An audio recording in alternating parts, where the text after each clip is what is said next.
Hello बच्चों, तो आज हम करने जा रहे हैं वर्कशीट फर्स्ट हमारी साइंस की क्लास 9th के लिए, जो हमारे पार्ट नंबर 2 क्या हमारे आसपास के पदार्थ शुद्ध हैं से ली गई है। तो पहला हमारा आज का विषय है मिश्रण। जिज्ञासा ने बाजार से एक नमक और एक दूध का पैकेट खरीदा जिस पर शुद्ध लिखा हुआ था। इन पर शुद्ध लिखा जाना दर्शाता है कि इनमें से किसी और चीज़ की मिलावट नहीं है। ज्ञान, क्या ये वैज्ञानिक रूप से भी शुद्ध है?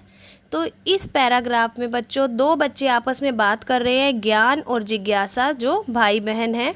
जिज्ञासा ने जवाब दिया, नहीं दीदी, वैज्ञानिक रूप से पदार्थों के शुद्ध होने का अर्थ है कि उसके सभी कणों की रासायनिक प्रकृति समान है, किंतु यहाँ ऐसा नहीं है। जैसे दूध का निर्माण जल, वसा, प्रोटीन आदि से होता है जिनकी रासायनिक प्रकृति भिन्न है, तो इसी तरह हमारे आसपास के पदार्थ भी मिश्रण के रूप में पाए जाते हैं, जैसे कि हवा। अब हवा में कितनी सारी गैसें हैं, है ना बच्चों? नाइट्रोजन है, ऑक्सीजन है, कार्बन डाइऑक्साइड है, आर्गन है, जल वाष्प है। तो वायु भी क्या है? हमारा एक मिश्रण है, मिट्टी, दूध आदि।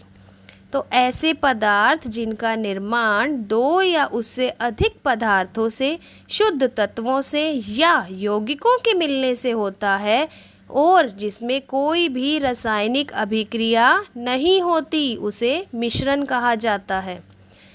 इन्हें भौतिक विधि से अलग किया जा सकता है। भौतिक विधि जैसे कि छानना, तो हम इन्हें छान कर अलग कर सकते हैं, जैसे समुद्र का जल, मिट्टी, हवा, मिश्र धातु और दूध।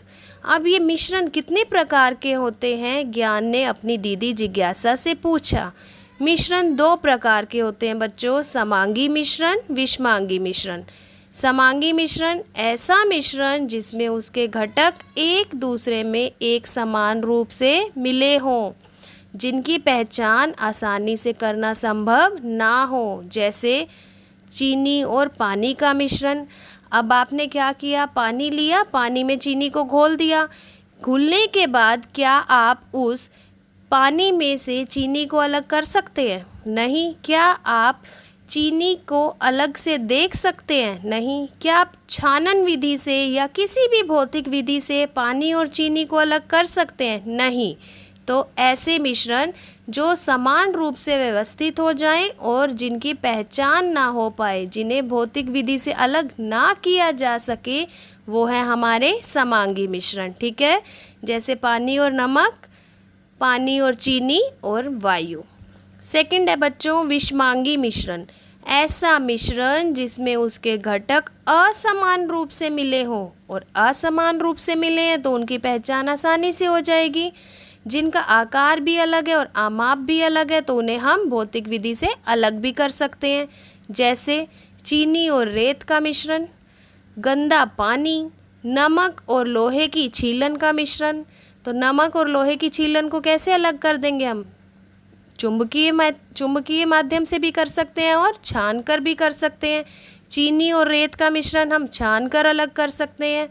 गंदला पानी, तो गंदे पानी को अगर हम कुछ देर के लिए बिना हिलाए रख देंगे तो पानी में जो ठोस अशुद्धियां हैं, भारी कण हैं, वो क्या हो जाएंगे? गिलास के तली पर इकट्ठे हो जाएंगे और साफ पानी हमें ग्लास में ऊपर की तरफ दिखाई देगा। तो ये सारे मिश्रण जो कि असमान रूप से मिले होते हैं घटक, और जिनकी पहचान आसानी से हो जाती है, वो क्या होते हैं? हमारे विषमांगी मिश्रण। फर्स्ट क्वेश्चन देखिए, मिश्रण से आप क्या समझते हैं? हम पढ़ चुके हैं ना कि दो या दो से ज़्यादा पदार्थ या शुद्ध तत्व या यौगिकों के मिलने से जो बनता है वो क्या होता है? मिश्रण। दूसरा है आपका क्वेश्चन बच्चों, समांगी और विषमांगी मिश्रण में अंतर बताइए। तो आपको ऊपर टेबल दी गई है और मैं आपको क्लियर भी कर चुकी हूँ। ओके। तीसरा, दिए गए उदाहरण में से समांगी और विषमांगी मिश्रण को अलग कीजिए। चौक और मिट्टी का मिश्रण। तो चौक और मिट्टी का मिश्रण, चौक के कण और मिट्टी के कण आपस में मिल जाएंगे, तो ये क्या है हमारा? समांगी या विषमांगी? आप अच्छे से समांगी और विषमांगी में डिफरेंस समझ गए हैं, तो आप इसे अपने आप से कर सकते हैं। वायु किस प्रकार का मिश्रण है, ये भी हमने स्टार्टिंग में ही बताया था। वायु किस प्रकार का मिश्रण है हमारा, समांगी। ठीक है बच्चों, अगर आपको ये वर्कशीट समझ आ गई है तो आप मेरे चैनल लर्निंग लाइट को सब्सक्राइब, शेयर एंड लाइक करना ना भूलें।